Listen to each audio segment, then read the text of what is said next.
కాకి చెట్టు మీద కూర్చుని తెగ బాధపడితా దారాలు దారాలుగా దుఃఖిస్తూ ఉంటుంది అనమాట. అదే చెట్టు కింద ఒక సాధువు, ఒక మంక్ మామూలుగా ప్రశాంతంగా మెడిటేషన్ చేసుకుంటూ ఉంటాడు. ఆయన ఈ కాకి కన్నీళ్ళు వచ్చి ఆయన చెంప మీద పడుతుంది. పడినప్పుడు ఆయన పైకి తిరిగి చూస్తే కాకి ఉంటుంది.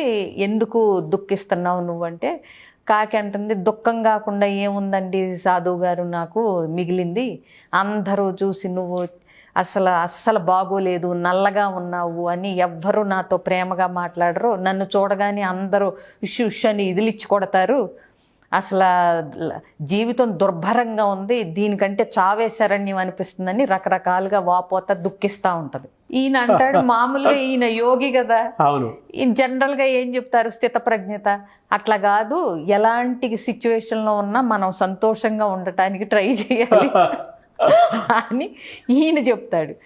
అది పాపం ఆ పిచ్చికాకి ఏమర్థం అవుతుంది చెప్పండి?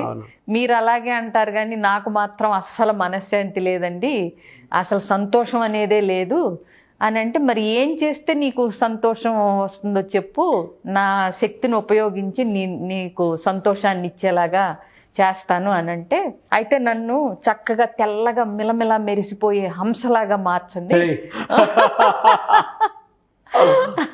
అంటుంది. సరే, ఈయన ఏమంటాడంటే అలాగే మారుస్తాను, బట్ ఎందుకైనా మంచిది నువ్వు ఒకసారి వెళ్ళి హంసతో మాట్లాడిరా, వచ్చాక నేను నిన్ను తప్పకుండా మారుస్తాను, వచ్చాక కూడా నీ నిర్ణయం హంసలాగా మారటం అయితే నేను నిన్ను తప్పకుండా హంసలాగా మార్చేస్తాను నిన్ను, బట్ ముందు ఒకసారి వెళ్ళి హంసతో మాట్లాడిరా అని చెప్తే, అదెంతసేపు అని చెప్పి రివ్వమని ఎగురుకుంటా పక్క ఊర్లో ఉన్న ఒక కొలనులో ఉన్న హంసల దగ్గరికి వెళ్తుంది. కాకి హంస దగ్గరికి వెళ్ళి, మీరు చాలా సంతోషంగా ఉన్నారు కదా అంటుంది. అని అడిగితే హంస అంటుంది, లేదు మేమేం సంతోషంగా ఉన్నాం, ఎంతసేపు ఈ కొలనులోనే ఎదాలి, ఇదే ప్రపంచం మాకు, మధ్య మధ్యలో ఎవరన్నా వేటగాడు వస్తే మాలో ఒకళ్ళని వేటాడి తీసుకుని వెళ్ళిపోతూ ఉంటాడు, మేము ఎగరలేము, అవును ఎప్పుడూ ఇదే తెల్ల రంగు, ఒకటే నస, తెలుపు, కలర్ఫుల్గానే లేదు అసలు జీవితం.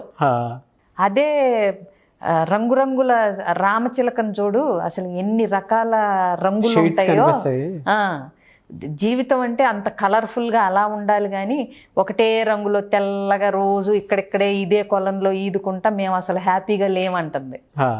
అనేపాటికి అయితే ఇప్పుడు నేను చిలక దగ్గరికి వెళ్ళాలన్నమాట అని ఈ కాకి మళ్ళీ చిలక దగ్గరికి బయలుదేరి ఒక చిలకను పట్టుకుని అసలు నువ్వెంత రంగులుగా ఎంత బాగున్నావు కదా, నిన్నందరూ అంటే చూడటానికి ఇష్టపడతారు, చక్కగా నువ్వు చిలక పలుకులు అంటారు, ఎంత బాగుంటాయో కదా, అందరు నిన్ను ఇష్టపడతారు అంటే, అది పెద్ద నిట్టూర్పు వదిలి ఇష్టపడ్డారు లేక ఎప్పుడు చూసినా ఎవరు తీసుకెళ్ళి ఏ పంజరంలో పెట్టి బంధిద్దామా, లేకపోతే వాళ్ళ భాష నాకు నేర్పించి అయ్యే మళ్ళీ నా చేత చెప్పించి విందామా, అసలు ఎవరికంటన్నా పడాలంటే భయం వేసిపోయేలాగా ఉంది, అసలు బాబోయ్ అసలు దాక్కుని బ్రతకాల్సి వస్తుంది, ఇన్ని రంగులు ఎందుకు ఉన్నాయా నాకు అనిపిస్తుంది, ఏదో ఒక రంగు ఉంటే సరిపోయేది కదా, ఇంత కలర్ఫుల్గా ఉండటం కూడా ఇబ్బందిగానే ఉంది, అసలు మనశ్శాంతి లేకుండా పోయింది, అసలు నాకు నచ్చట్లేదు. ఇంకా చెప్పాలంటే పీకాక్, అవును నెమలిలాగా ఉంటే ఎంత బాగుంటుంది, చక్కగా తిరగచ్చు, నేచర్లో చక్కగా తిరగచ్చు, ఇంత పింఛము, అది కలర్ఫుల్ లైఫ్ ఎంజాయ్మెంట్ అంటే. నన్నేముంది తీసుకెళ్ళి ఎమ్మటే పంజరంలో పడేస్తారు, చూశారంటే చాలు మనుషులు.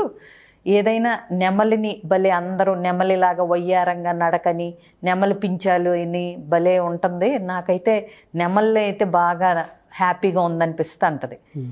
ఈ కాకి అయితే ఇప్పుడు నెమలి దగ్గరికి వెళ్ళాలన్నమాట, నేను నెమలి చాలా హ్యాపీ బర్డ్ అనమాట అనుకుని వెంటనే నెమలి దగ్గరికి బయలుదేరి నెమలి దగ్గరికి వెళ్ళి, నెమలి నువ్వు చాలా హ్యాపీ అంట కదా, నాకు రామచిలక చెప్పింది అని అంటే, ఏమి హ్యాపీ, ఎవరి కష్టాలు వాళ్ళయ్యి, ఈ నా ఈకలో కనపడగానే పీకేసి పుస్తకాల్లో అక్కడెక్కడ డెకరేషన్ ఐటమ్స్ ఏం తయారు చేసేద్దామా అని చూస్తుంటారు ఈ మనుషులు. ఈ మధ్య మళ్ళా నెమలి మాంసం పెద్ద ఫ్యాషన్ అయిపోయింది, అంటే ప్రెస్టీజ్ ఇష్యూ అయిపోయింది, ఎక్కడ కనపడితే అక్కడ ప్రభుత్వం నిషేధించినా కానీ మాకు కష్టాలు తప్పట్లేదు, ఎటు నుంచి ఏ పాము వచ్చి కాటేస్తుందో అని అసలు భయంతో చచ్చిపోతున్నాము, ఎందుకు వచ్చింది హాయిగా ఎవరిలా ఉంటే మరి నీకు సంతోషం, నువ్వు అంటే మరి ఎవరు సంతోషంగా ఉన్నారు, మరి నీ దృష్టిలో ఏ పక్షి, నువ్వు ఇంత అందంగా ఉండి నువ్వు సంతోషంగా లేవంటే మరి ఇక ఏంటి అని అడిగితే అది అంటుంది, నాకు అసలు కాకిని మించిన హ్యాపీ జీవితం ఎవ్వరికి ఉంటుందని అనిపించదు. నిన్ను మించిన హ్యాపీనెస్ ఎవరికి ఉంటుంది, నిన్ను ఒకళ్ళు పట్టించుకోరు, నీ గురించి ఆలోచించరు, నువ్వు ఎక్కడికి కావాలంటే అక్కడికి ఎగురుతావు, నేను ఇక్కడిక్కడే ఉంటాను, నీ అంత హైట్ కూడా ఎగరలేను, అవునా? సో నిన్ను మించిన హ్యాపీనెస్ అసలు ఎవరికి ఉంటుంది అని అనగానే ఈ కాకి చెంప మీద చెల్లును కొట్టినట్టు అయ్యి దగ్గరికి వస్తాయి, మళ్ళీ వెనక్కి తిరిగి వస్తుంది. మరి ఏంటి మార్చమంటావా హంస కింద అంటే, వద్దు మహాప్రభు మీకు దండం. అందరినీ అన్ని వినొచ్చిన తర్వాత అన్నిటికంటే నేనే హాయిగా ఉన్నాను, ఎవరికి నచ్చకపోయినా పర్లేదు కానీ నేను చాలా ఆనందంగా ఉన్నాను, ఫ్రీగా స్వేచ్ఛగా ఉన్నాను, నన్ను ఆళ్ళు పట్టుకుంటారు, వీళ్ళు బంధిస్తారు, ఏమీ ఇబ్బంది లేదు నాకు, నాకు నచ్చినట్టుగా ఉండి నాకు దొరికిన పూట తిని దొరకని పూట హాయిగా నా గూట్లో నేను కూర్చుంటే ఇంతకు మించిన సంతోషం లేదని అనిపిస్తుంది అంటది. అంటే నేను అదే చెప్పేది, సో ఎవరి స్టోరీ వాళ్ళకు ఉంటుంది, మనం అనుకుంటాం అవి చాలా అద్భుతంగా ఉంది వాటి జీవితం అని చెప్పి. మీకు ఇంకొకటి కూడా ఎక్కడో విన్నాను నేను, ఒక టేబుల్ చుట్టూ అందరినీ కూర్చుని మీ బాధలన్నీ అంటే ఎక్స్చేంజ్ చేసుకోండి పొట్లాల కింద కట్టి అని అందరూ అంటే బ్యాగ్స్ లాగా, క్యారీ బ్యాగ్స్ లాగా ఎవరి ప్రాబ్లం వాళ్ళు కనుక టేబుల్స్ మీద పెడితే ప్రాబ్లమ్స్ అన్నీ చివరికి వాటిల్ని చూసుకున్న తర్వాత ఎవరి ప్యాకెట్ వాళ్ళకే బెటర్ అనిపించి మళ్ళీ ఎవరిది వాళ్ళే తీసుకుంటారంట. ట్రూ అండి. అంటే ఏంటంటే మనకి తెలవదు పక్కన వాళ్ళకి ఏం ప్రాబ్లమ్స్ ఉన్నాయని, మన ప్రాబ్లమ్స్ చూసే మనం పెద్ద గుదిబండలాగా ఫీల్ అయిపోయి అవతల వాళ్ళందరూ చాలా సంతోషంగా ఉన్నారు, కలర్ఫుల్ లైఫ్, ఎట్లా కావాలంటే అట్లా బ్రతకొచ్చు అని మనం అనుకుంటాం. బట్ వెళ్ళి వాళ్ళని అడిగినప్పుడు వాళ్ళ స్టోరీ ఏంటి, వాళ్ళకేమి ఇబ్బందులు ఉన్నాయి, వాళ్ళు ఎంత సాక్రిఫైస్ చేస్తే ఇట్లా కనిపిస్తున్నారు అనేది మనిషి ఆలోచించడు. దానివల్ల ప్రాబ్లమ్స్ వస్తాయి. జీవితం అన్నాకండి అప్స్ అండ్ డౌన్స్, కష్ట సుఖాలు, సుఖ దుఃఖాలు లేకుండా ప్లెయిన్ బెడ్ ఆఫ్ రోజెస్ కింద ఉన్నాళ్ళది ఒక్కళ్ళు చెప్పండి, ఎవరిది ఉండదు.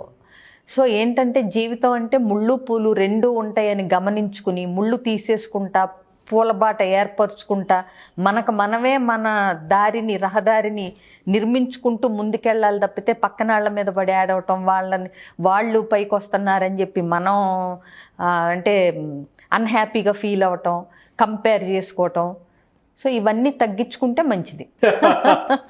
Thank you so much for the solution madam.